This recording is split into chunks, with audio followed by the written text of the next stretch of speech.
अस्सलाम वालेकुम स्टूडेंट्स, कैसे हैं आप लोग। उम्मीद करता हूँ आप सब खैरियत से होंगे। इंशाल्लाह स्टार्ट करते हैं जी। Lecture number 2 of chapter 6 PRC 4। Chapter 6 हमारा जो हमने कल स्टार्ट किया था उसका सेकंड लेक्चर है इंशाल्लाह। कल जो हमने टॉपिक स्टार्ट किया था वो था IAS 16, international accounting standard number 16। ठीक है, तो इसके अंदर उसका नाम जो था वो प्रॉपर्टी प्लांट एंड इक्विपमेंट एक नाम था। ठीक है, जिस तरह किसी भी स्टैंडर्ड का नाम होता है।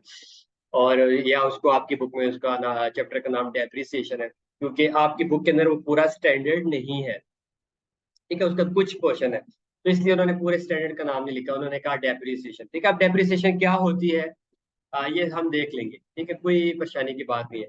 तो अभी हम वो रिवाइज करते हैं जो हमने कल पढ़ा। सबसे पहले तो हमने एसिड्स पढ़े। एसिड क्या होते हैं, फिर एसिड के मुख्तलिफ types, non current, current, tangible, intangibles, biological acids, financial acids, इस तरह की चीजें पढ़ी। फिर हमने IAS 16 का स्कोप डिफाइन किया कि यार IAS 16 के अंदर कौन से एसिड आएंगे। क्या सारे के सारे अकाउंट जो भी एसिड्स हैं उनकी अकाउंटिंग कौन बताएगा, IAS 16 बताएगा। हमने कहा नहीं, बल्कि IAS 16 में हाल ही कौन कौन से एसिड्स आएंगे, टेंजिबल एसिड्स, और जिनकी लाइफ 1 साल से ज्यादा होगी, और वो भी जिनके 4 मकासद होंगे, for rendering of services, delivery of goods, administrative purposes, या रेंटल के लिए, रेंटल में एक्सेप्ट लैंडेड बिल्डिंग। ठीक है, तो ये वाले एसेट्स हमारे पास आएंगे।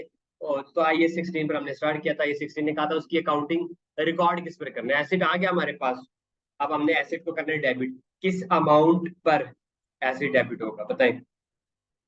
तो हमने कहा था अच्छा, एसेट स्टैंडर्ड के अंदर लिखा है कि एसेट शुड बी डेबिटेड या asset should be recorded initially at cost.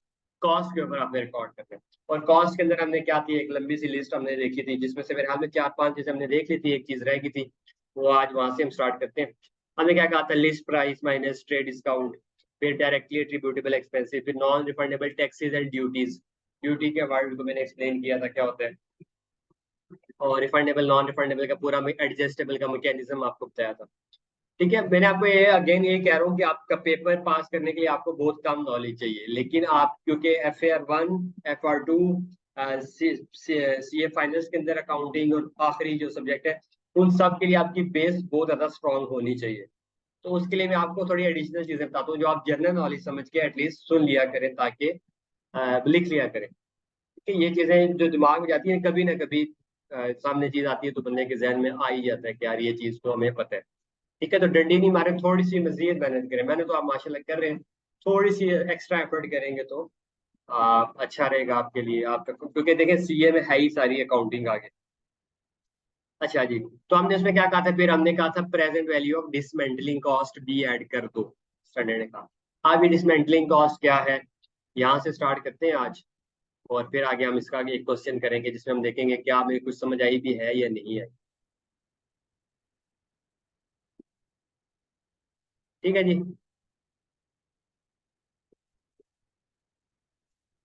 Dismantling cost का दूसरा नाम क्या है।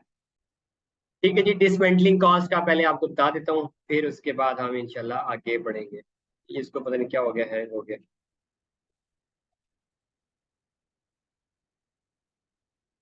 हाँ, 1 मिनट बस दीजिएगा।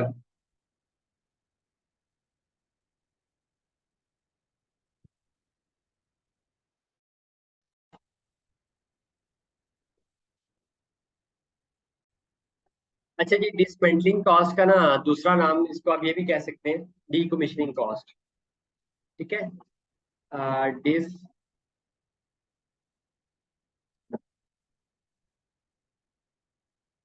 डिसमेंटलिंग कॉस्ट या डीकमीशनिंग कॉस्ट।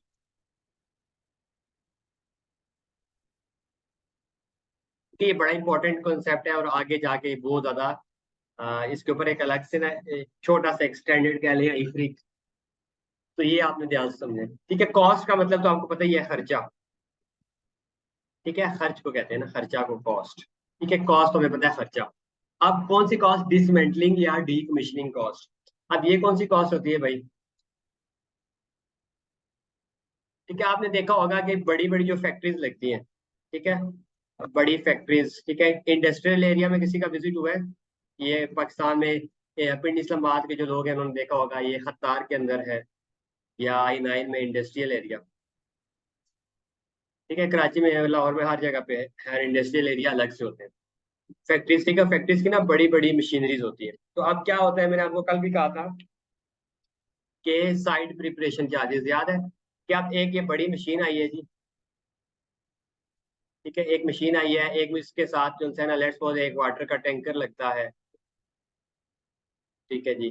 फिर यहाँ से आगे एक और प्लांट है जी, वहां पे जाती है यहाँ पे चीज, ठीक है। लेट्स सपोज पहले टैंकर में ना लेस की हम बात करते हैं, तो पूरा प्लांट है या कोई भी मीट प्रोसेसिंग है या कुछ भी, तो पहले लेस यहाँ पे, ठीक है, टैंकर में सफाई होती है पहले, फिर आगे मशीन में जाती है, फिर वहां से ऑटोमेटिक सारा कुछ, फिर वहां से आगे ना अगले हिस्से में जाती है, वहां पे कुकिंग होती है, फिर यहाँ पे आके पैकिंग, ठीक है। ये पूरा एक पूरा सेटअप है,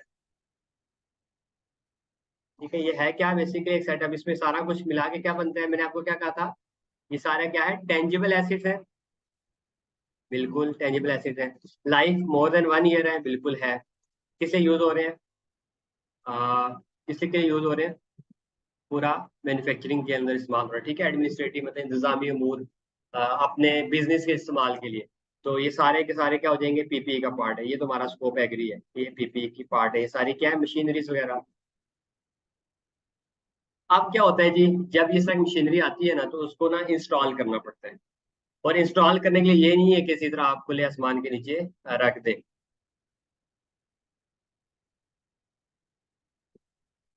ठीक है। तो आपने इसको क्या करना है जी, इंस्टॉलेशन। तो इंस्टॉलेशन के लिए आपने आपको क्या पहले क्या करना पड़ता है जी, जगह बनानी पड़ती है, ठीक है। आपने लेट्स सपोज रेंट पे ली बिल्डिंग, किराए पे बिल्डिंग ली आपने, कि यार इस बिल्डिंग के अंदर मैंने ये सारा एक जगह पे फिटिंग करानी है, ठीक है। आपने इंजीनियर में बुलवाए बाहर से, उन्होंने फिटिंग शिटिंग की और वो चले गए, ठीक है। आप इस पे खर्चा, ठीक है, आप दो कंसेप्ट इसके अंदर आएंगे, आप ध्यान से समझ लें। बिल्डिंग के अंदर आपने क्या करनी है, सारी मशीनरी जो सी है वो फिट करवानी है। और मसला ये हुआ है कि आप खुद ये फिट नहीं कर सकते, बल्कि ये बाहर से, ये दो भाई साहब हैं, इंजीनियर भाई, ठीक है, ये बाहर से आएंगे दूसरे मुल्क से, आके बिल्डिंग के अंदर सारी फिटिंग करके आपको मशीन चला के देंगे, ठीक है। और बिल्डिंग मशीन की फिटिंग के लिए हमें क्या क्या चाहिए, वाटर का कनेक्शन चाहिए, ठीक है। फिर इलेक्ट्रिसिटी चाहिए, बिजली से चलेगी, और बाकी सारे कनेक्शन, ठीक है, वो वायर्स उसने लगाई, सारी फिर जगह तैयार की, ठीक है।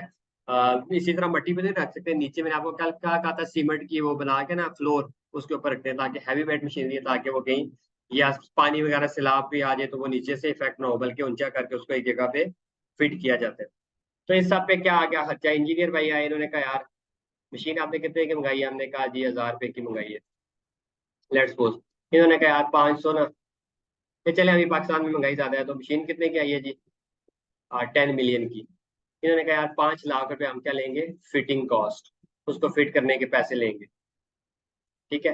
फिर साइड प्रिपरेशन, ये सारे internet connection, electricity, water connection, ठीक है, सारा कुछ करके ये आपकी क्या होगी, सेटअप कॉस्ट, ठीक है। ये लेट्स सपोज 2 लाख रुपया ये आपका लग गया, साइड प्रिपरेशन, जगह तैयार की जहां पर मशीन फिट होगी। मैं आपको अगेन बता रहा हूँ कि बड़ी जो मशीनरीज होती है, वो ऐसे नहीं है कि जिस तरह आप सिलाई मशीन है आप घर में लेके आते हैं और आके स्टार्ट कर देते हैं, ऐसे नहीं होता, बल्कि उसकी पूरी फिटिंग करनी पड़ती है, ओके जी। अब होता है क्या, ये सारी आपने जगह बनाई, आप आज फिटिंग करने के लिए आपने क्या किया, बिल्डिंग के अंदर 2 रूम थे, आपने सेंटर वाली दीवार तोड़ दी, उसको ना एक ही रूम, आपने देखा ना अल्ट्रेशन कर होते हैं बड़े प्लाजा में, जैसा प्लाजा बना होता है ना, उसके रूम शूम एडजस्ट कर होते हैं, जो भी कंपनी किराए पे लेती है उसको अपने हिसाब से ना, एक रूम को क्या, आपका 2 रूम बना दे छोटे छोटे, या 2 रूम को तोड़ के एक बड़ा रूम बना दे, ठीक है, उसकी अल्ट्रेशन करते हैं, ठीक है। तो ये सारा कुछ बिल्डिंग, अब उसने कर दिया मशीन फिट कर दी, लेकिन यहाँ पे ये अकाउंटेंट बैठा हुआ है भाई, ठीक है, ये चार्टर्ड अकाउंटेंट बैठा हुआ है यहाँ पे। उसने कहा भाई साहब ये सारा तुम खर्चा कर रहे हो, लेकिन मालिक मकान आया था मेरे पास, उसने कहा था भाई जब ये तुम 3 साल बाद किराया कॉन्ट्रैक्ट खत्म होगा ना तुम, तो वापस मुझे ये जगह या बिल्डिंग ठीक करके दोगे, जगह ठीक करके दोगे, बिल्डिंग उनसे लिए ना। हमने कहा क्या मतलब ठीक करके देंगे, उसने कहा यार तुमने जो दीवारें तोड़ी है ना, ये जो तुमने अपना ना एक प्लान सा बनवाया जिसके ऊपर तुमने मशीन फिट की है, और सारा ना नक्शा ही चेंज कर दिया अंदर से। ठीक है, मुझे पता है कि तुम्हें मैंने किराए पे दी हुई है, ठीक है, जैसे मर्जी इस्तेमाल करो, तो मुझे किराया दे रहे हो। लेकिन 3 साल के बाद जब तुम वापस आए जाओगे तो इसको उसी तरह ठीक करना जिस तरह पहले हालत में थी। ठीक है जी। हमने कहा अच्छा। तो सीए वाले भाई ने कहा भाई 3 साल बाद जब तुम दोबारा इसको ठीक करोगे ना, दोबारा ठीक, तो आपका लगेगा जी 1 लाख रुपया लग जाएगा। ठीक है, मशीन उतरवाओगे, ठीक है, दोबारा इस इंजीनियर को बुलाओगे, ये इंजीनियर आएगा जी, 1 लाख रुपया दोबारा लेगा, मशीन उतार के आपको देगा, और जगह ठीक करने में फिर 1 लाख रुपया लग जाएगा। ठीक है, प्लस्तर वगैरह कराओगे, दीवार सेंटर में बनाओगे, ओके। और फिर ये जो मशीन है ना, ये मशीन ऐसी है कि ये बिकती भी नहीं है, ये स्पेसिफिक मशीन है। 3 साल के बाद आपने क्या करना है, इसको इसको एक गाड़ी में डालना है। गाड़ी में डाल के किसी दूर से इलाके में, लेट्स सपोज ये कोई ना खतरनाक मशीन है, लेट्स सपोज समझाने के लिए, कहीं दूर इलाके में जाओगे, मिट्टी का गड्ढा खोद के उसके अंदर उसको दबाना है, ऊपर मिट्टी डाल देनी है। ठीक है, तो उस पे भी आपका तकरीबन 1 लाख रुपया खर्चा आ जाएगा। यानी मेरा कितना खर्चा आएगा, 3 लाख रुपया 3 साल बाद, जब मशीन उतारूंगा। 3 साल बाद क्या आएगा, 3 लाख रुपए खर्चा आएगा। 1 लाख रुपया वो बिल्डिंग शिल्डिंग में सारी कुछ ठीक करूंगा, 1 लाख रुपया वो इंजीनियर भाई लेके जाएंगे जो मशीन खोलेंगे, हमें हमसे तो खोलने भी नहीं आती, इतनी स्पेसिफिक मशीन भी है। और फिर मशीन की इतनी खतरनाक और स्पेसिफिक मशीन है कि आप उसको मार्केट में बेच भी नहीं सकते। ठीक है, डेंजरस है किसी के लिए, तो हमें उसको दूर लेके जाना पड़ेगा और गड्ढा खोद के उसके अंदर दबा के ऊपर से मिट्टी डालनी पड़ेगी, लेट्स सपोज। ठीक है, मिसाल के तौर पे ये आपके लेवल के लिए एक मिसाल बनाइए। ठीक है, इस तरह का होता नहीं है वैसे, इससे बड़ी बड़ी चीजें होती हैं, ओके। तो हमने कहा अच्छा, वो तो 3 साल बाद जब उतारूंगा मशीन तब खर्चा होगा ना, आज तो नहीं हो रहा, तब खर्चा होगा। 3 साल बाद जब उतारूंगा तो तब खर्चा कर दूंगा। ठीक है, लेकिन ये अकाउंटेंट भाई ने अकाउंटिंग पढ़ी हुई है, इन्होंने कहा भाई खर्चा बेशक 3 साल बाद होगा, लेकिन होगा किस वजह से। ठीक है, किस वजह से खर्चा होगा।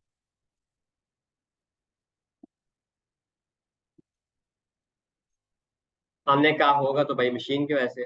उसने कहा हाँ बिल्कुल मशीन की वजह से खर्चा होगा। तो क्या करो, इसकी कॉस्ट मशीन के अंदर ऐड कर दो। अगेन रिपीट करो, क्या होगा।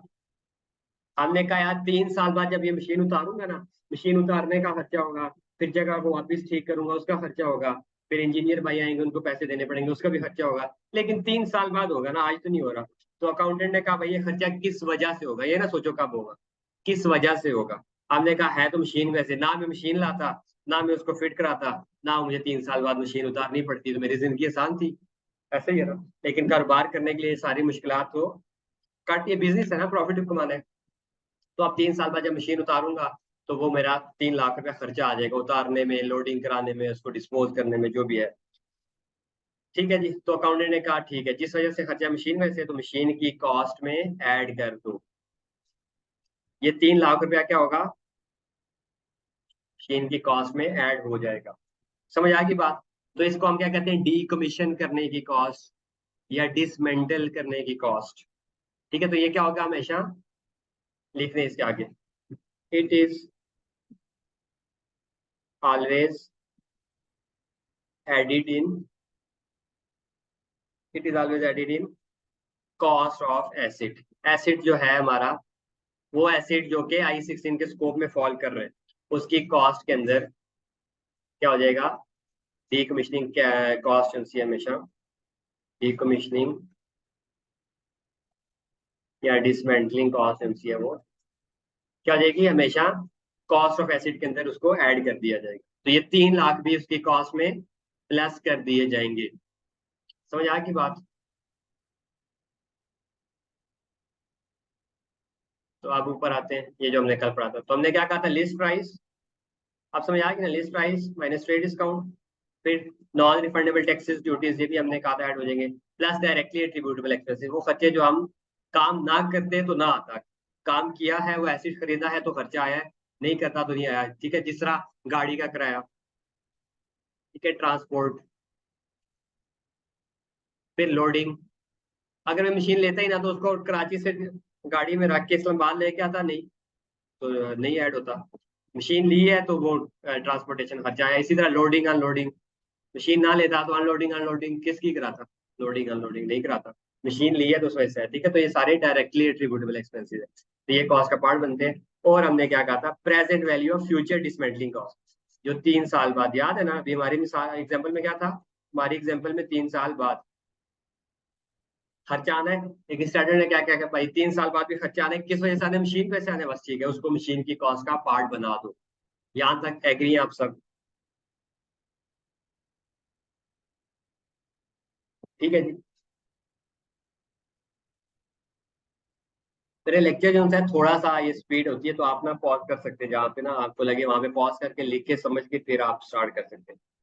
ठीक है, क्योंकि मैं खुद से रिकॉर्डिंग करूँ, सामने क्लास होती है तो फिर और तरह का इंटरेक्शन होता है। जब मैं क्लासेस में पढ़ाता था तो ऑब्वियसली हंसी मजाक और बाकी चीजें भी चलती हैं। लेकिन अब यहाँ पे एक लिमिटेशन है कि आप सिर्फ, क्योंकि हमने सिर्फ मेहनत करनी है, इंशाल्लाह हमने सीए क्वालिफाई करना है इंशाल्लाह। ठीक है, तो ये सारा कुछ हम करेंगे तो कॉस्ट का हिस्सा बन जाएगा। ओके, इसकी हम मिसालें भी करेंगे। अब मेरी क्लास में ना, आप जब मैं बात कर रहा हूँ तो एक बैठा हुआ है मैथ्स वाला बच्चा, मैथमेटिशियंस, जो आजकल स्टैट्स पढ़ रहे हैं, क्यूएमएस भी पढ़ रहे हैं, कि ये अकाउंटेंट के साथ बैठा हुआ है। ठीक है, कौन सा बच्चा बैठा हुआ है जी? क्यूएमएस पढ़ रहा है आजकल। क्यूएमएस वाला बच्चा कहता है सर, 3 साल बाद जो 3 लाख रुपए खर्चा आएगा ना, ठीक है, उसकी आज वो वैल्यू नहीं है। क्या मतलब? मतलब आज जो 10 रुपए की मैं चीज खरीद सकता हूँ ना, वो फ्यूचर में जाके मैं अगले साल वो महंगाई हो जाएगी, 20 की हो जाएगी, और 3 साल बाद वो चीज 25 रुपए की होगी। तो आप ये कैसे कह सकते हैं कि भाई 3 साल बाद जो खर्चा है वो 3 लाख रुपए होगा, तो आज भी वो 3 लाख है? ठीक है, टाइम वैल्यू ऑफ मनी का कॉन्सेप्ट पढ़ा है? तो ये क्यूएमएस वाले बच्चे ने तो टाइम वैल्यू ऑफ मनी का कॉन्सेप्ट पढ़ा था। टाइम वैल्यू ऑफ मनी, वो कहते हैं सर, आज का पैसा मुस्तकबिल के पैसे के बराबर नहीं होगा, बल्कि डीवैल्यूएशन होगी, पैसे में कमी आएगी। याद करें ना, 10 साल पहले जब हम स्कूल में जाते तो हमें 20 रुपए मिलते थे पर डे के, उसमें हम चाट भी खा लेते थे। ठीक है, 15 रुपए की चाट होती थी, 5 का समोसा भी खा लेते थे। ठीक है, 10 या 15 20 साल पहले की जो भी बात है। ठीक है, आजकल जो बच्चा स्कूल जाता है वो 100 रुपए में वो चीज खाता है, 30 35 रुपए का समोसा है, और इसी तरह चाट भी कम से कम 100 रुपए की है। तो यानी कि चीज वही है, लेकिन महंगाई की वजह से पैसे की कदर में उतनी ताकत नहीं रही। दिन ब दिन पैसा कमजोर होता जा रहा है। टाइम वैल्यू ऑफ मनी, ठीक है, वक्त के साथ साथ मनी का जो है ना ताकत, वो कम होती जाती है। ठीक है जी। उसने कहा सर 3 लाख रुपया फ्यूचर का, ये आज वो ये खड़ा हुआ है, ठीक है, ईयर 1। ठीक है, ये आपने क्यों मैं इसमें पढ़ा होगा, लेकिन नहीं पढ़ा तो दोबारा कर लेते। आज का पैसा और 3 साल बाद, ईयर 3, 3 लाख बराबर नहीं होंगे। समझ आएगा नहीं? यानी जो चीज आज 1 लाख की मिल रही है आज, वो 3 साल बाद वो चीज लेट्स सपोज 1.5 लाख की मिलेगी। ऐसा है कि नहीं? महंगाई होती है नहीं? इस कॉन्सेप्ट को क्या कहते हैं? Time value of money. आज जो चीज 1 लाख की है वो हो सकता है फ्यूचर में 1.5 लाख की हो। महंगाई पे डिपेंड करता है ना। अगर महंगाई ज्यादा है तो हो सकता है 4 लाख की हो, जो पाकिस्तान के लात है। ठीक है, अगर महंगाई कम है तो 1.5 लाख की हो। तो इसका मतलब है कि इन्फ्लेशन, ये किस पे डिपेंड करेगा कि चीज किस पे है, कितने की हो जाएगी? इन्फ्लेशन रेट पे डिपेंड करेगा। रेट, इन्फ्लेशन कितनी है? 10% है, ठीक है, 15% है, 20% है। पाकिस्तान में तो अभी मेरे हाल में 50% चल रही है। ठीक है, ये डिपेंड करेगा कि कितनी इन्फ्लेशन है मुल्क के अंदर। अगर 5% इन्फ्लेशन है तो इस साल जो चीज 10 रुपए 100 रुपए की है, वो अगले साल 105 की हो जाएगी। अगर 20% इन्फ्लेशन है तो इस साल जो 100 की चीज है वो अगले साल 120 की हो जाएगी। ठीक है, अभी मैं आपको करके बता रहा हूँ, अभी सिर्फ जुबानी समझा रहा हूँ। तो उसने कहा जो सर 3 लाख रुपए आप उस वक्त देंगे ना, वो आज के 3 लाख बराबर नहीं है, बल्कि आज कम पैसे हैं। वो तीन, उस वक्त जो आप 3 लाख का काम करवाओगे ना सर, अगर आज वो आप काम करवा ले तो हो सकता है आपको कोई 2 लाख में करके दे दे। यानी कि ये जो बीच में फर्क आया है, ये टाइम वैल्यू का फर्क आया है। ठीक है जी, हमने कहा बिल्कुल इस मैथमेटिशियन बच्चे ने बड़ी अच्छी बात की है, स्टैट्स पढ़ रहे, इसको पता है टाइम वैल्यू ऑफ मनी का कॉन्सेप्ट। ठीक है, खैर आपके सिलेबस में ये चीज उस तरह से नहीं है, लेकिन क्योंकि आप क्यूएमएस पढ़ रहे हैं तो चले लगे हाथों एक सवाल ये भी कर लेंगे। ठीक है, तो मैंने क्या कहा, आज उसकी वैल्यू क्या होगी, किस पे डिपेंड करता है, इन्फ्लेशन रेट के अंदर के ऊपर। इन्फ्लेशन रेट कह लें या लिख लें, या इंटरेस्ट रेट कह लें, एक ही नाम है सब चीजों का, या डिस्काउंट रेट कह लें। डिस्काउंट का कॉन्सेप्ट आपको पता है, डिस्काउंटिंग, वो वाला डिस्काउंट नहीं है ट्रेड डिस्काउंट या वो, ये दूसरा डिस्काउंट है, डिस्काउंटिंग। ठीक है, डिस्काउंटिंग का कॉन्सेप्ट आपको पढ़ा देता हूँ कि डिस्काउंटिंग का मतलब है खींचना।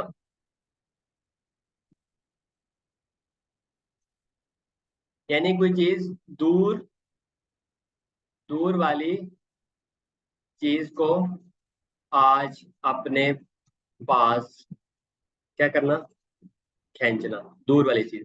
यानी जो 3 साल बाद चीजें पड़ी हुई है ना, 1 साल, ये ईयर 2 है, ये ईयर 1, इसको खींच के अपने पास लेके आना, इसको हम क्या कहते हैं, डिस्काउंटिंग। चीज को खींच के अपने पास लाना, यानी कि हम उसकी आज प्रेजेंट वैल्यू मालूम करते हैं कि भाई 3 साल बाद जो खर्चा होगा, आज उसकी प्रेजेंट वैल्यू क्या है, अभी मौजूदा वैल्यू क्या है। इस काम को हम क्या कहते हैं, डिस्काउंटिंग, या प्रेजेंट वैल्यू, पीवी लिखते हैं। पीवी मालूम करने का तरीका। इसके ऑपोजिट एक और कंसेप्ट होता है, वो होता है कंपाउंड करना। कि ये बड़े इंपॉर्टेंट कंसेप्ट हैं और पूरी अकाउंटिंग में आगे यूज होते हैं। ठीक है, क्यूएमएस में है इसलिए आपको बता रहा हूँ। कंपाउंड होता है धकेलना, दाल है काफ ये लाम नून लिखना, धकेलना, यानी कि आज जो चीज पड़ी है ना, उसकी उसको आगे धकेल देना। क्या जो चीज आज 1 लाख रुपए की अगले साल में कितने की मिलेगी उससे अगले, ठीक है, उसको धक्का दे के आगे ले जाना, धकेल दिया। तो इसको हम क्या कहते हैं, फ्यूचर वैल्यू मालूम करना, फ्यूचर वैल्यू।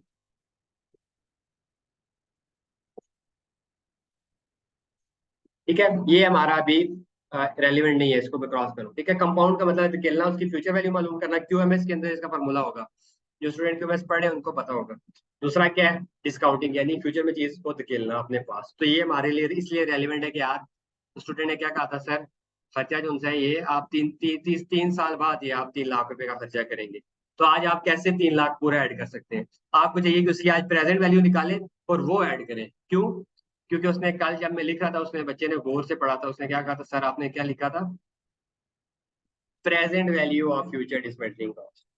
आपने ये नहीं कहा था कि डिसमेंटलिंग कॉस्ट को ही उठा के 3 लाख को ही ऐड कर दो, आपने कहा था present value of future dismantling cost. ठीक है, डिसमेंटलिंग कॉस्ट की प्रेजेंट वैल्यू निकालो और वो कॉस्ट के अंदर ऐड करो। ठीक है, तो आज हम पहले प्रेजेंट वैल्यू निकालते हैं और फिर वो कॉस्ट के अंदर ऐड करेंगे।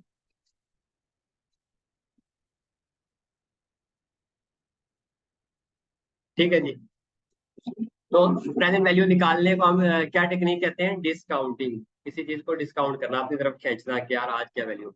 और मैंने कहा ये सब कुछ किस पे डिपेंड करता है, इन्फ्लेशन रेट के ऊपर।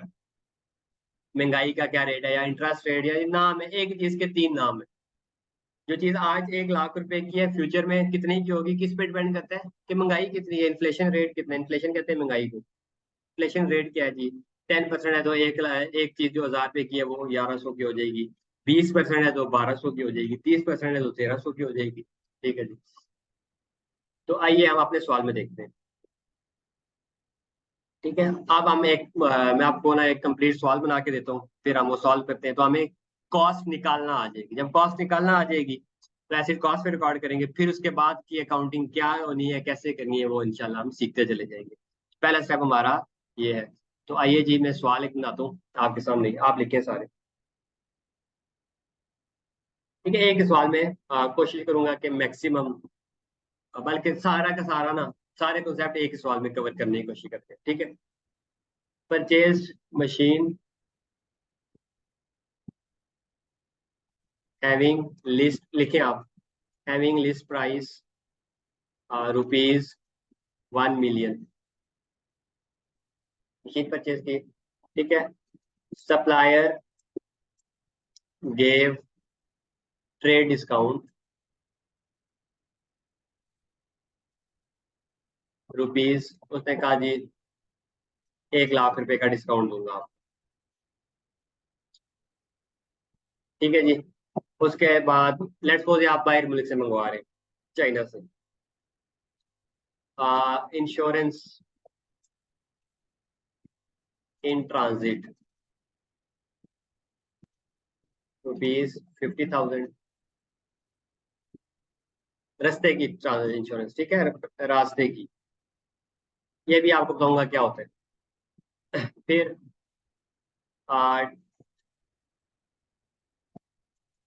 Adjustable income tax and sales tax paid on port. Port जब आई ना, जहाज आपका लैंड किया, तो पोर्ट के ऊपर उसने क्या किया, इनकम टैक्स ₹50,000 और sale tax rupees let's suppose 25,000। ठीक है, पोर्ट पे सामान आया, फिर नॉन, बल्कि फिर क्या हुआ जी, ड्यूटीज भी पी के, ड्यूटीज पेड रुपीज 150,000, 1.5 लाख की ड्यूटीज पे हुई ऑन पोर्ट। ठीक है, तो पोर्ट से फिर सामान का क्या हुआ, क्लियरेंस चार्जेस, एजेंट, ये सारा आपको बताऊंगा आज। क्लियरेंस चार्जेस हुए जी रुपीज कितने जी, 20,000 के। सामान क्लियर हुआ तो फिर आपके पास चला गया जी ट्रांसपोर्टेशन पे, ट्रांसपोर्ट, वहां से सामान आया जहाज पे, गाड़ी पे रख के आपके पास इस्लामाबाद में लेट्स सपोज आपने मंगाना था। तो तकरीबन जिस तरह की मंगाई है तो 2 लाख रुपया सामान वाले ने लिया। फिर लोडिंग चार्जेस, लोडिंग अनलोडिंग, ठीक है, जो साथ लेबर आई थी उसने मशीन लोड की वहां से पोर्ट से और यहाँ पे अनलोड की, तो तकरीबन 30,000 रुपया उन्होंने ले लिया। फिर मशीन बड़ी खास किस्म की थी, ठीक है, तो उसके साथ क्या आया, इंजीनियर आया, उसने क्या की, फिटिंग की, तो उसने भी तकरीबन 50,000 रुपये उसने ले लिया फिटिंग की। फिर साइट प्रिपरेशन, ठीक है, आपने साइट की प्रिपरेशन की, मतलब जगह बनाई। ठीक है जी, साइट की प्रिपरेशन करानी है, मतलब जगह तैयार करनी है जहाँ पे फिटिंग होगी, उस पर लग गया तकरीबन अगेन 1 लाख। ठीक है,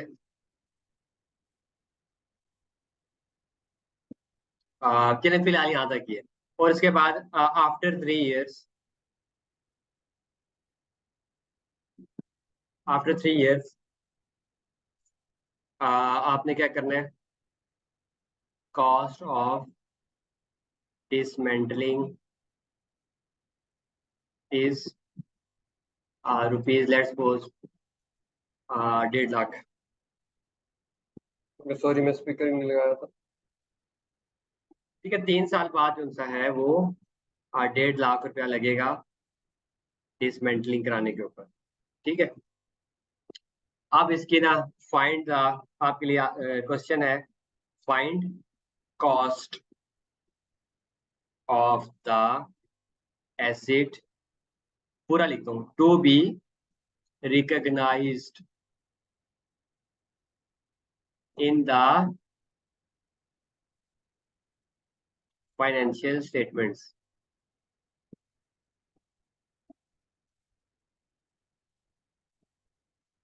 ठीक है, कॉस्ट आपने फाइंड करनी है, जो जिस कॉस्ट पर आपने फाइनेंशियल स्टेटमेंट में लिखना है ना एसिड, वो आपने फाइंड करके बतानी है कि कितने पे लिखे।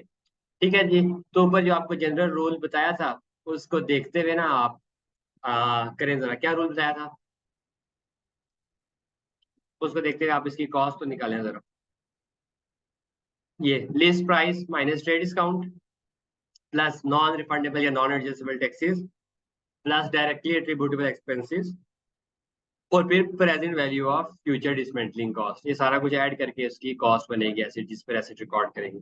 ठीक है, इसमें एक इन्फॉर्मेशन में देना भूल गया हूँ, वो क्या चीज़ है, डिस्काउंट रेट या इन्फ्लेशन रेट या जो भी रेट है, डिस्काउंट रेट इज 10%।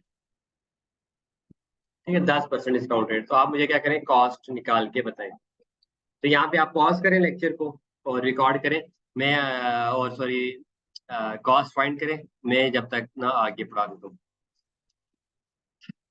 ठीक है जी, आप इसका जवाब देखते हैं। Purchase machine having list price, ठीक है, लिस्ट प्राइस उसकी क्या है जी 1 बिलियन। तो हमने क्या कहा था, क्या करते हैं हम, और ट्रेड डिस्काउंट है इसका 1 लाख रुपए, तो लिस्ट प्राइस, ठीक है, कॉस्ट। अब इससे हम क्या कर रहे हैं, आंसर निकाल रहे हैं कॉस्ट। ये क्या क्या होगी, list price minus trade discount. List price कितनी है जी 1 मिलियन रुपीज में है, ओके। ट्रेड डिस्काउंट कितना है, 1 लाख का डिस्काउंट दिया उसने, तो 1 लाख यहाँ से हमने क्या कहा था माइनस हो जाएगा,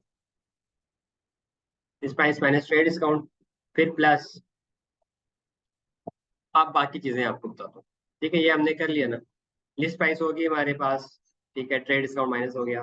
फिर इंश्योरेंस इन ट्रांजिट, रस्ते की चीजें। अब ये क्या होती है भाई, ये होता है कि आप जब दूर से सामान मंगाते हैं ना किसी भी जगह से, तो आपको रास्ते में क्या होता है, डर होता है कि यार हो सकता है ना जहाज में सामान आ रहा है, हो सकता है कोई खराब हो जाए, टूट जाए या डूब जाए, या रास्ते में ना कोई होता है ना बहरी पेड़ों में भी कोई हमला हो जाए, कोई ना कोई चोरी हो जाए, या जहाज डूब जाए, वट एवर। तो आप क्या करते हैं, इंश्योरेंस करा देते हैं रास्ते की, ठीक है, इन ट्रांजिट रास्ते की इंश्योरेंस करा देते हैं आप लोग, कि यार खुदा ना हादसा अगर कोई नुकसान हुआ तो इंश्योरेंस कंपनी आपको कुछ पैसे देगी, ताकि आपका नुकसान में थोड़ा सा ना नुकसान में आपकी मदद हो जाएगी, कि यार नुकसान आपका कम होगा, ठीक है। तो रास्ते की इंश्योरेंस हम लोग करवाते हैं, ठीक है। तो ये क्या है, किस कैटेगरी में फॉल करेगा, डायरेक्टली एट्रीब्यूटेबल एक्सपेंसेस, कि अगर हम मशीन ना लेते तो ये इंश्योरेंस हमें देनी पड़ती, नहीं देनी पड़ती। मशीन ली है तो इंश्योरेंस देनी पड़ती है, तो मतलब कि ये डायरेक्टली एट्रीब्यूटेबल का, ये उसी की वजह से लगी है, तो ये कॉस्ट का पार्ट बनेगा, तो 5 लाख ऐड करें, ठीक है। प्लस इंश्योरेंस इन ट्रांजिट हमेशा क्या होगी, रास्ते की इंश्योरेंस, बादल इंश्योरेंस नहीं होगी, इन ट्रांजिट, ये बात याद रखिएगा। रास्ते की इंश्योरेंस, उस एसिड को लाने तक के खर्चे ऐड होते हैं, ठीक है, ये मैं अभी आपको आगे बताऊंगा।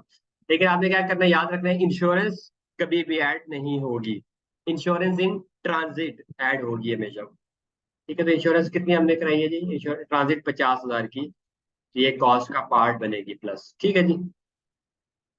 फिर एडजस्टेबल इनकम टैक्स, बोर्ड के ऊपर एडजस्टेबल हमने क्या कहा था, जो नॉन रिफंडेबल या नॉन एडजस्टेबल कॉस्ट का पार्ट बनते हैं, तो जो एडजस्टेबल है 50,000 ये ऐड नहीं होगा, और ये एडजस्टेबल इनकम टैक्स है, सेल टैक्स है, ये भी ऐड नहीं होगा, नॉन रिफंडेबल ऐड होगा। तो ड्यूटीज, ड्यूटीज हमने क्या कहा था, हमेशा क्या होती है ड्यूटीज, हमेशा नॉन एडजस्टेबल या नॉन एडजस्टेबल या नॉन रिफंडेबल होती है ड्यूटीज हमेशा। तो नॉन एडजस्टेबल या नॉन रिफंडेबल क्या होती है, कॉस्ट का पार्ट बनेगी, तो 1.5 लाख रुपए आपने ड्यूटीज ऐड करनी है। ये ड्यूटीज कितनी है जी, 1.5 लाख, तो ये कॉस्ट का पार्ट बनेगी। ड्यूटी हमेशा क्या होती है, नॉन एडजस्टेबल या नॉन रिफंडेबल, ठीक है जी। तो ड्यूटीज हमेशा ऐड होती हैं आपके अंदर कॉस्ट के अंदर, ठीक है। फिर एजेंट क्लियरेंस, अब पोर्ट पे क्या होता है, सामान आता है ना, तो आप खुद नहीं जाके ना पोर्ट पे कि यार ये जहाज है जी मेरा सामान है, वहाँ पे एजेंट्स होते हैं कि जो आपको उनको बताते हैं ये डॉक्यूमेंट्स हैं, फिर वो आपको सामान क्लियरेंस करा के देते हैं, ठीक है। तो ये भी डायरेक्टली एट्रीब्यूटेबल कॉस्ट है, अगर आप सामान ना लाते तो ये ना लगता खर्चा, तो आप सामान ला रहे हैं तो एजेंट की कॉस्ट लाजमी देनी ही पड़ती है, वरना एजेंट से सामान, पोर्ट से सामान क्लियर है, क्लियर नहीं हो सकता, ठीक है जी। तो ये भी आपने ऐड करनी है, एजेंट क्लियरेंस चार्जेस, ठीक है, ये भी हम कॉस्ट का पार्ट बनाते हैं क्योंकि उसी एसिड पे लगेगा ना, प्लस एजेंट क्लियरेंस चार्जेस। फिर ट्रांसपोर्ट का बिल्कुल, मैंने आपको क्या कहा था, ट्रांसपोर्ट लोडिंग अनलोडिंग ये दोनों खर्चे ऐड हो जाएंगे, क्योंकि उसी एसिड की वजह से आ रहे हैं ना, डायरेक्टली एट्रीब्यूटेबल। तो ट्रांसपोर्ट कितना है भाई, 2 लाख का, लोडिंग 30,000 की, 2 लाख की क्या है जी ट्रांसपोर्ट, ठीक है। जहरी बात है, मशीन को लाना तो है ना अपने पास, फिर लोडिंग अनलोडिंग, लोड भी कराना है उसको, अनलोड कराना है, अपनी साइड पे लेके आना है, तो 30,000 रुपया वो भी कॉस्ट का पार्ट बनते हैं ये दोनों। फिर इंजीनियर फिटिंग, हाँ फिटिंग भी करानी है, और साइट भी जगह तैयार करानी है, 1 लाख की, दोनों ऐड होंगे, 50,000 ये ऐड हो जाएगा, लाख रुपए ये ऐड हो जाएगा, 50,000 इंजीनियर की फिटिंग, ठीक है। और साइट प्रिपरेशन, जगह तैयार करेंगे जहाँ मशीन फिट होगी ना, तो मशीन की वजह से तो 1 लाख रुपया वो आ जाएगा। ठीक है, यहाँ तक कोई मसला, ये सारी कॉस्टें ऐड हो जाएंगी। ठीक है जी। फिर कहते हैं यार 3 साल बाद आपको 1.5 लाख रुपया लगाना पड़ेगा, 3 साल बाद। तो इसको हमने क्या कहा था, present value of future dismantling cost. Future में जो डिसमेंटलिंग कॉस्ट है उसकी प्रेजेंट वैल्यू निकालो और वो ऐड करो। तो 1.5 लाख की प्रेजेंट वैल्यू निकालनी है 3 साल। अब ये प्रेजेंट वैल्यू का कॉन्सेप्ट है, तो हम क्या यहाँ पे करें, plus PV present value of dismantling cost. ये हम इसमें ऐड कर देंगे तो ये हमारे पास क्या आ जाएगा, कॉस्ट ऑफ मशीन, कि इतने की मशीन हमें पड़ी है। सिर्फ मशीन खरीदने के पैसे नहीं होते, जो किराया लगता है, जो क्लियरेंस चार्जेस, इंश्योरेंस रस्ते की, उसको फिटिंग कराना, सारा कुछ ये सारा उसी मशीन की कॉस्ट का पार्ट बनता है। तो हमने कॉस्ट ऑफ मशीन में सिर्फ हमारे पास एक चीज रह गई है, ये प्रेजेंट वैल्यू निकालनी है डिसमेंटलिंग कॉस्ट की। ठीक है जी। तो प्रेजेंट वैल्यू निकालने का फॉर्मूला क्या होता है जी, present value is equal to future value, जो फ्यूचर में वैल्यू होगी, डिवाइडेड बाय 1 + R × N। ऐसा है या नहीं, जिसको अगर ये नहीं भी आता तो ये फॉर्मूला याद कर ले। Present value equal to future value divided by 1 + R⁴ R क्या है यहाँ पे, रेट है, और N क्या है, नंबर ऑफ ईयर्स, साल। ठीक है। तो फ्यूचर वैल्यू 3 साल बाद हमारा कितना खर्चा होगा जी, 1.5 लाख रुपए। ऐसा ही है ना, किधर है, 3 साल बाद हमारा कितना खर्चा होगा, 1.5 लाख। तो उसकी हमने क्या करनी है, प्रेजेंट वैल्यू, रेट क्या हमें दिया है, 10%। तो फ्यूचर वैल्यू कितनी है जी, फ्यूचर में कितना हमें खर्चा चाहिए होगा उस मशीन को दोबारा उखाड़ने के लिए और सारा कुछ करने के लिए, जगह सेट करने के लिए, 1.5 लाख रुपया। तो future value 1.5 lakh divided by 1 + R, rate क्या है जी, 10% की पावर N। N क्या है, नंबर ऑफ ईयर। तो कितने साल बाद खर्चा होगा ये, 3 साल बाद। तो इसकी N की जगह 3 साल। तो इसको कैलकुलेशन करें जरा कैलकुलेटर से, कैलकुलेटर मैंने भी उठा लिया, आप भी कैलकुलेटर उठाएं। 1.5 लाख डिवाइडेड बाय,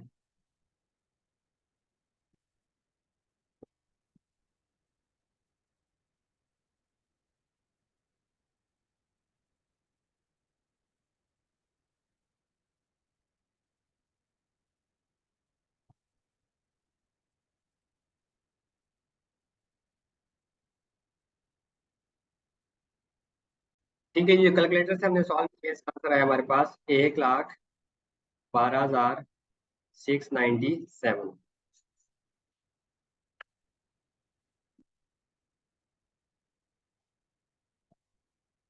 ठीक है जी, ये इसकी प्रेजेंट वैल्यू है। प्रेजेंट वैल्यू का फॉर्मूला क्या होता है, present value is equal to future value divided by 1 + R⁴ R क्या, रेट 10%, एन क्या, नंबर ऑफ ईयर, 3 साल बाद। अगर 4 साल बाद होता तो यहाँ पे 4 आ जाता, 5 साल बाद होता तो 5 आ जाता। तो बहरहाल ये हमने करके 112,697, 112,697, ये इसकी present value of future dismantling cost हमने ऐड कर दी। तो अब हमारा जी मुकम्मल है। हम ऐसे तो कितने भी रिकॉर्ड करेंगे, इन सबको सम करें जरा, क्विकली सम कर लेते हैं जी। 1 मिलियन मतलब 10 लाख में से 1 लाख माइनस हुआ ट्रेड डिस्काउंट, फिर 50,000 रुपया इंश्योरेंस ऐड हुई, 1.5 लाख की ड्यूटीज ऐड हुई, 20,000 का एजेंट क्लियरेंस ऐड हुआ, फिर 2 लाख का ट्रांसपोर्ट, 30,000 लोडिंग अनलोडिंग, फिर 50,000 की फिटिंग इंजीनियर की, फिर 1 लाख साइड प्रिपरेशन, और फिर 1,12,697, इतना का ये ऐड हुआ।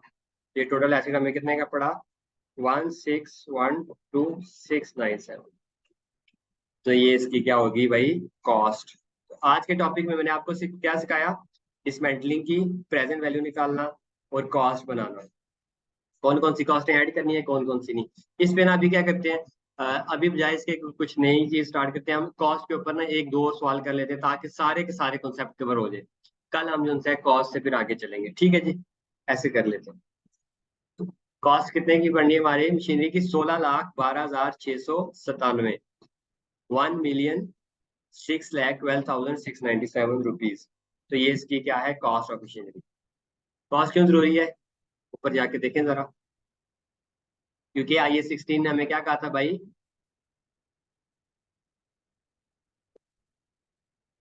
I16 ने क्या कहा था? I16 के पहले हमने स्कोप पढ़ा था, फिर स्कोप पढ़ने के बाद हमने क्या कहा था? एसिड को रिकॉर्ड करना है। रिकॉर्ड किस पे करना है? कॉस्ट के ऊपर, याद है ना ये? इनिशियली एसिड किस पे रिकॉर्ड होगा? कॉस्ट के ऊपर रिकॉर्ड होगा। कॉस्ट कैसे निकालते हैं? ये सारी चीजें हमने कहा था। List price, rate, discount, minus करें, non refundable, non adjustable add होगा, डायरेक्टली एट्रीब्यूटेबल ऐड होगा, प्रेजेंट वैल्यू। तो ये सारा काम हमने देखें इस नीचे की एग्जांपल में हमने किया है सारा काम। ठीक है, ये बहुत ज्यादा डिटेल में मैंने आपको प्रेजेंट वैल्यू वाला कॉन्सेप्ट करा दिया। ठीक है, आई होप इसमें इंशाल्लाह मसला नहीं होगा।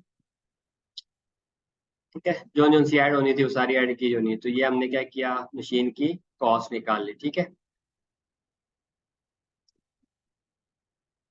तो ये आ जाएगी मशीन की कॉस्ट। अब इसके ऊपर ना एक सवाल मैं आपको करा देता हूँ डिटेल में, और कुछ 4-5 और मजीद चीजें जो आईटीए लेवल में मैक्सिमम जो आ सकती हैं वो करा देते हैं। फिर बाकी हम इंशाल्लाह कल वहां से आगे स्टार्ट करेंगे। अच्छा जी, मैं आपको आगे एक चीज बता देता हूँ, प्रोडक्शन कॉस्ट। ठीक है, ये आज इसे हम क्या कहते हैं? Trial production cost.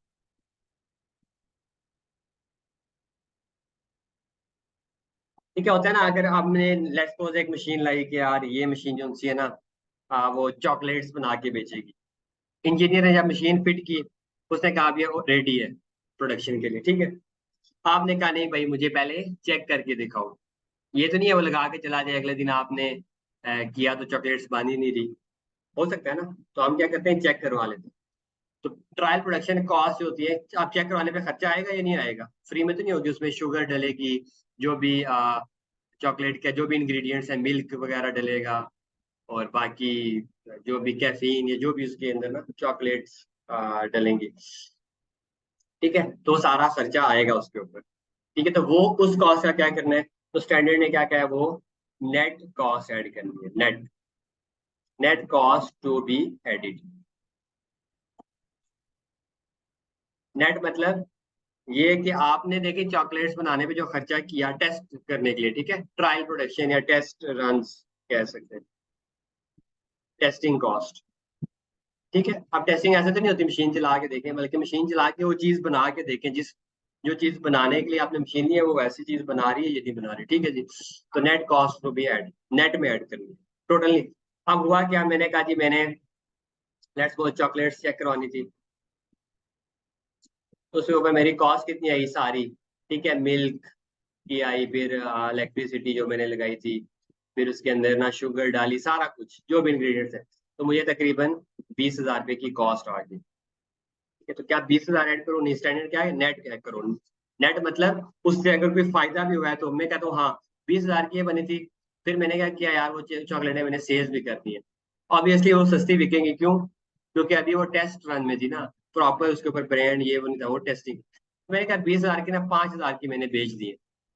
स्कूल में गया था, बच्चों को मैंने सस्ती चॉकलेट्स बेच दी है, कैंटीन वाले को। ठीक है, तो ये मुझे फायदा हो गया था, यानी मुझे नेट में कितनी कॉस्ट पड़ी? 15,000। 20,000 रुपये का खर्चा हुआ, ठीक है, मशीन को टेस्ट करने में 20,000 का, लेकिन 5,000 का मुझे फायदा हो गया, 5,000 की चीजें बिकी है। तो असल में खर्चा कितना हुआ?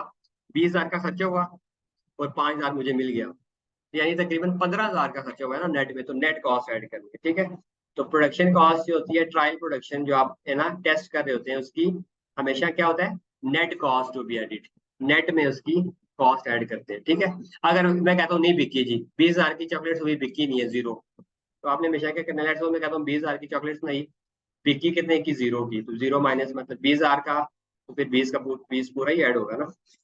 तो इस तरह हम करते हैं। ठीक है, हमेशा ट्रायल प्रोडक्शन जो कॉस्ट होती है वो नेट के अंदर ऐड करते हैं, नेट कॉस्ट।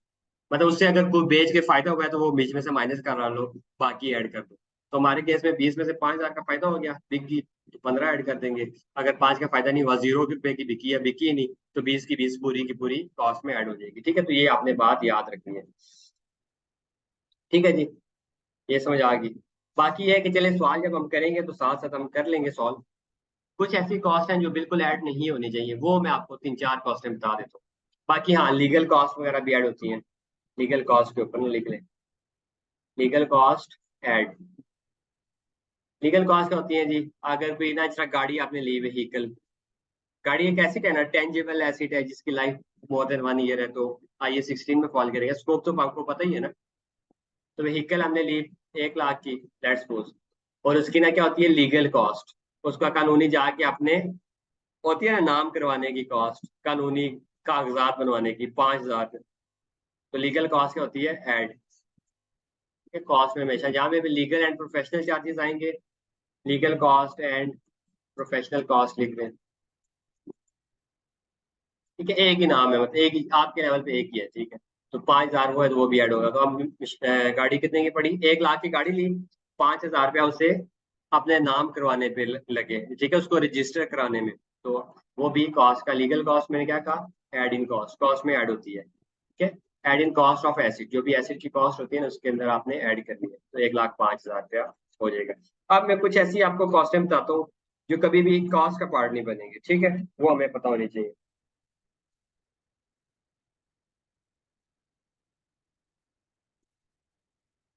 ठीक है, वो ऐड नहीं होनी चाहिए। जो ऐड होती है वो तो हमें पता चल गया ना। आप कुछ 5 6 7 नाम लिखवा देता हूँ मैं, ताकि अगर जिंदगी में कोई चीज सामने आ जाए तो आपके यार ये तो सर ने कहा था नॉट एडिड इन कॉस्ट। कुछ ऐसी कॉस्टें हैं जो कॉस्ट ऑफ एसिड में, कुछ ऐसे खर्चे हैं जो कॉस्ट ऑफ एसिड में ऐड नहीं होंगे। सबसे पहले क्या है जी, स्टाफ ट्रेनिंग कॉस्ट।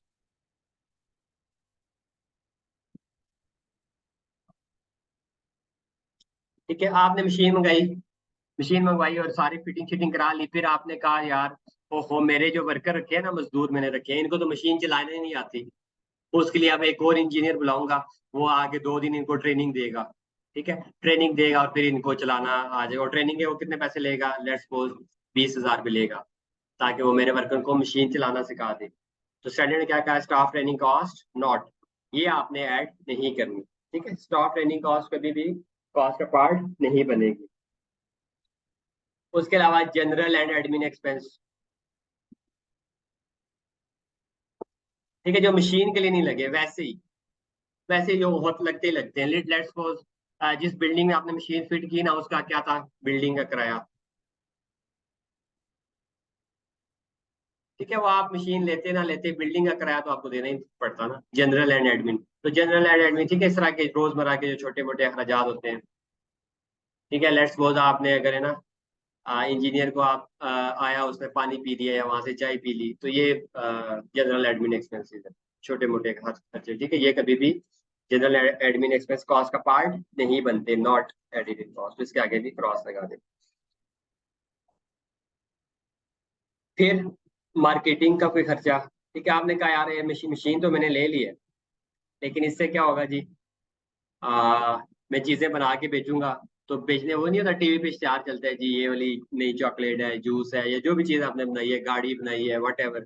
तो उसकी मार्केटिंग कॉस्ट। ठीक है, इसको हम क्या कहते हैं, एडवर्टाइजमेंट भी कहते हैं। इश्तेहार वगैरह देंगे अखबार में कि यार ये नई चीज आई है, इसको खरीदो। तो एडवर्टाइजमेंट भी कॉस्ट भी ऐड नहीं होगी। ठीक है, फिर कोई एबनॉर्मल लॉस हुआ है।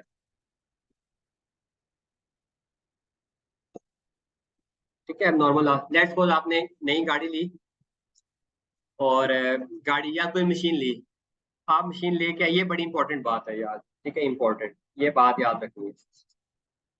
क्या नॉर्मल लॉस, आपने मशीन ली, मशीन आ रही थी आपके पास, जब आप फिट कर रहे थे मशीन गिरी, और उसको एक एबनॉर्मल, नॉर्मल एबनॉर्मल का मतलब होता है जो नॉन रूटीन। रूटीन में इस तरह का नुकसान नहीं होता। रूटीन में क्या होता है, आप जब भी मशीन उतारते हैं ना, तो छोटी मोटा ना कोई पेज टूट जाता है, वो आप 50 100 रुपये का नया लगा देते हैं। लेकिन इस समय मशीन आपसे गिर गई है नीचे जब फिट कर रहे थे, और उसके तकरीबन वन पूरा उसका जो पीस है ना, 4 पीस वाली मशीन थी, वन पूरा इसका हिस्सा ही डैमेज हो गया, एब नॉर्मल लॉस। ठीक है, जो नॉन रूटीन आम तौर पर नहीं होता, आम तौर पर वो लॉस नहीं होता। ठीक है, लेट्स सपोज आपने गाड़ी नहीं ली, और लेके आप आ रहे थे, रजिस्ट्रेशन कराने जा रहे थे, उसकी लीगल कॉस्ट लगाने जा रहे थे, जो कि कॉस्ट में ऐड होती है। आपने ना किया, क्या गाड़ी का एक्सीडेंट कर दिया, गाड़ी पूरी क्या हुई, लेट्स सपोज एक साइड उसकी तबाह होगी, उसको ठीक कराने में दोबारा आपका 1 लाख रुपया लगा। ठीक है, तो क्या रूटीन में ऐसे ही होता है कि कोई बंदा बैंक से नई गाड़ी निकालता है, रजिस्ट्रेशन करवाने जाते हैं, तो पहले उसकी गाड़ी का एक्सीडेंट होता है, ऐसा होता है नहीं। तो ये नॉर्मल नहीं है, ये एब नॉर्मल। तो एब नॉर्मल कॉस्ट भी क्या होता है, आमतौर पर लॉस नहीं, तो एबनॉर्मल कॉस्ट भी नॉट कॉस्ट, कॉस्ट का पार्ट नहीं बनता। ठीक है, क्योंकि ये नॉर्मल रूटीन का हिस्सा ही नहीं है ना। ये तो आपने बस गाड़ी तोड़ दी या मशीन आपकी वैसे नहीं गिरती, आज ही गिर गई है तो बस ठीक है, आपके नसीब में नुकसान लिखा था तो इसको एक्सपेंस बना दे नुकसान, इसको एसिड की कॉस्ट का पार्ट नहीं बनाना।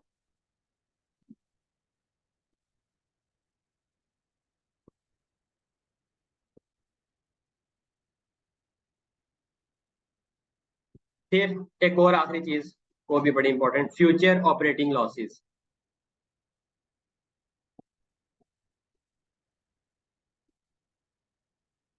ठीक है, अब आपने, आपका भाई आए यार, आपने कहा यार ये मैंने मशीन तो लगा ली है, नहीं नहीं ठीक है, आप ये चीजें भी बना रही है, लेकिन शुरू में ना आपको पता है कोई भी चीज मार्केट में नहीं आती है तो एकदम क्या उसका ब्रांड नेम बन जाता है, ये गुडविल बन जाती है एकदम, आपने जैसी ही चीजें बना के बेची फौरन से ही बिकना शुरू होगी, ऐसा होता है?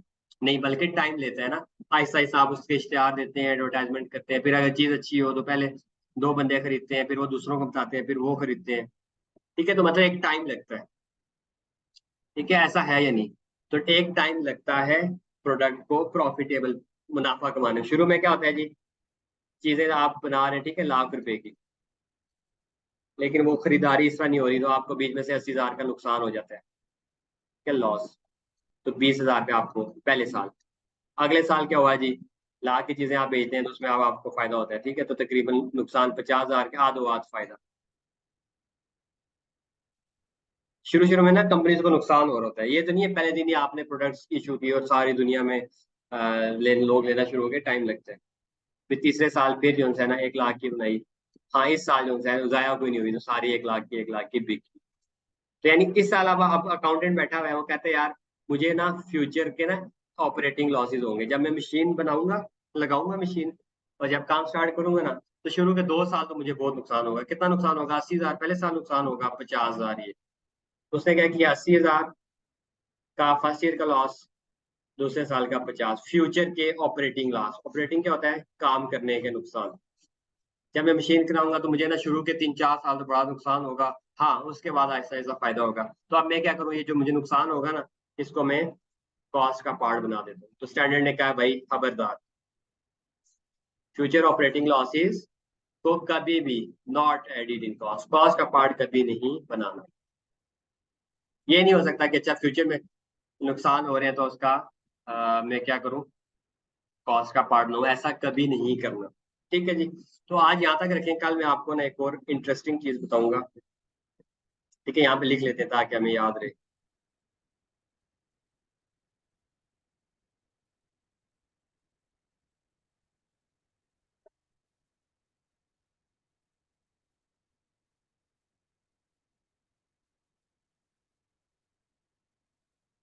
ठीक है, ये मैंने लिख लिया, मुझे याद रहेगा, कल इंशाल्लाह हम यहाँ से स्टार्ट करेंगे। ठीक है, आज आपने क्या करना है, कॉस्ट को समझ लेना है कि यार एसिड की कॉस्ट में क्या क्या चीजें ऐड होती हैं, और क्या क्या ये 5 स्पेसिफिक चीजें मैंने लिखवाई हैं, ये कभी भी ऐड नहीं होती। Staff training cost, general admin expense, marketing advertisement expense, एब नॉर्मल लॉस कोई वो ऐड नहीं होता, फ्यूचर ऑपरेटिंग लॉसेज, ये चीजें ऐड नहीं होती। जो चीजें ऐड होती हैं वो ऊपर मैंने आपको बता दी। तो आज यहाँ तक करें, इंशाल्लाह अगले लेक्चर में हम इससे आगे स्टार्ट करेंगे। तो अपना ख्याल रखिएगा, थैंक यू, टेक केयर, अल्लाह हाफिज।